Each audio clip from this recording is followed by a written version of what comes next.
Yay! Pear. No, One. no, no. Okay, you climb up then, Miss Independent. Pear. You ready? Hi guys. Okay. Today I wanted to talk about diet.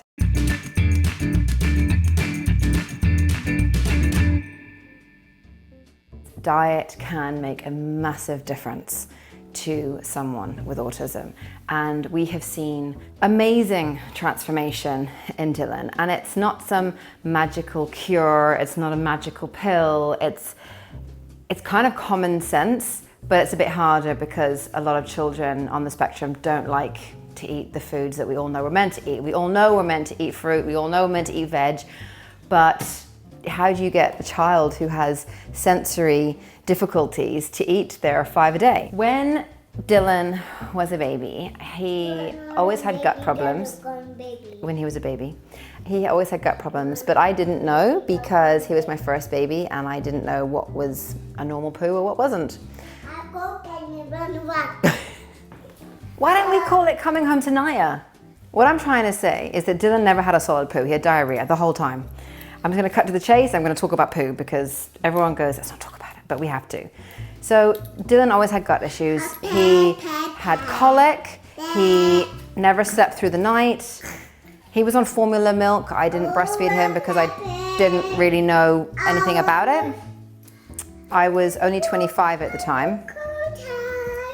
When Dylan got the diagnosis of autism, the first thing I did is I went online, and the first thing that popped up was diet and autism, and it said how 80% of children who have autism have some kind of gut disorder. So we took Dylan off gluten and wheat and dairy, and I know that sounds really hard to do, but actually now it's easier than ever because they offer a gluten-free alternative to everything. So Dylan would eat plain pasta, he would eat fish fingers, he would eat chips.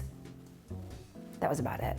And milk, he would drink cow's milk. So we switched him from cow's milk to goat's milk because I read about the lactose in the cow's milk being different to goat's milk. So we swapped him to goat's milk. And the way we did that is first of all, I had a bit of cow's milk and then I put a little bit of goat's milk in, and I just slowly phased out the cow's milk until the goat's milk filled the bottle, and he didn't really notice it. So I guess the small changes little by little were the way to go with that. In his milk, I supplemented him with a good probiotic. I use Udo's Choice. I am not affiliated with them at all. It's just a brand that I like because they do the little tablets that you can open up and put into their milk or their juice or their water. Now Dylan's older, he doesn't take milk at all, so I just put it into his water and give it to him. He takes it like a shot.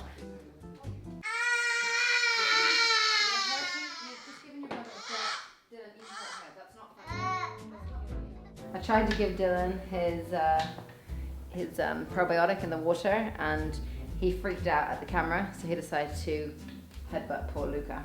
And then I gave Luca some sweet corn to put on his ear, but it ended up on the floor. Dinner, Luca? Yeah. No, here you go. With the gluten, we phased out the normal pasta and I swapped it for brown rice pasta, which they sell now they sell it everywhere. Back then I used to have to go to a specialist store and go and hunt for the gluten-free pasta. It looks exactly the same and tastes exactly the same. When I cook it, I do put a bit of olive oil and stop it sticking together, and you need less time cooking it. But now they do gluten-free cookies, and most things you can find like for like, which I found really helped because Dylan could tell the difference between a biscuit and could tell the difference between this and that. And it's a slow process. It's not something that's gonna, your child's not automatically gonna change his diet overnight, but if you do it little by little, it does make a difference. When I first started getting Dylan to try new foods, I've had mashed potatoes thrown in my face, I've had carrots thrown across the floor, all types of avoidance to avoid food, he put it down his nappy, he would feed it to the dog, he would smear it on the walls. That was a good one, yeah. He used to get the food and literally smear it all over the walls. We've had a lot of things smearing on the walls. I'll get into that in another video. If you want to know how to give your child new foods or how to get them to test it, I did do a video with my fussy eater, so you can check that out in the link below.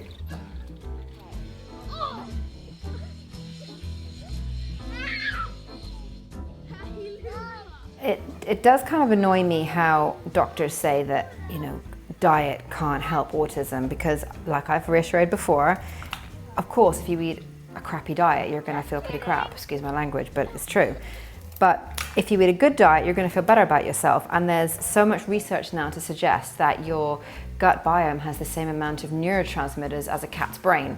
So, I mean, I'm not a scientist, that's just what I've read, so don't hold me to that. But it does make a lot of sense. And when I took Dylan off gluten and wheat and dairy, all of a sudden, like I said before, his eyesight started to come back. He started to look at me. He started to respond to his name.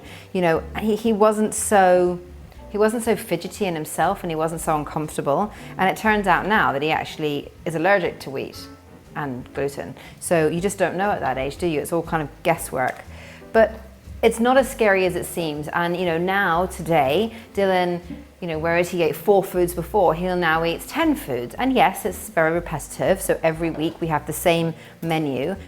He'll have like gluten-free toast in the morning with butter and some Marmite. He will have cut up apple, cut up pear. But then again, some days he might not want that at all and doesn't want breakfast at all if he's feeling a bit anxious. And sometimes he'll have mince and rice for breakfast, depending on how he feels. Lunches are more difficult because Dylan doesn't like eating anyone else's food other than my own, even though my food's not all that great. But for him, it's just the fact that I've made it. So when we're out and about, like if we're on holiday or at school, he tends not to eat very much because he doesn't like eating in a new environment. So this is something that we're trying to work on at the moment. So at the moment, I'm giving him a packed lunch, and I make exactly what I would make at home, and I give it to him, and he goes into a separate room by himself to eat it, so there's not a lot of noise to distract him.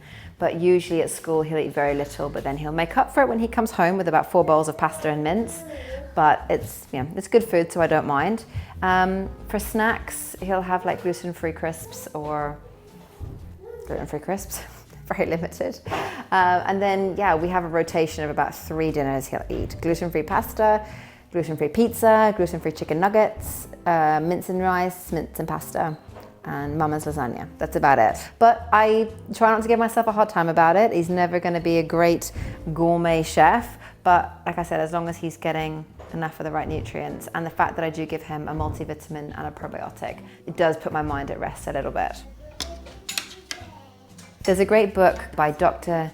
Natasha Campbell-McBride called The Gut Psychology Syndrome book. And that was one of the first books that I read when I started going down the whole diet and how to heal Dylan's gut. Some of the things she talks about, like having bone broth for breakfast, may be a bit extreme for a young child, but a lot of the things that she wrote in there made a lot of sense. So I would recommend reading that book if you're interested in diet and autism specifically.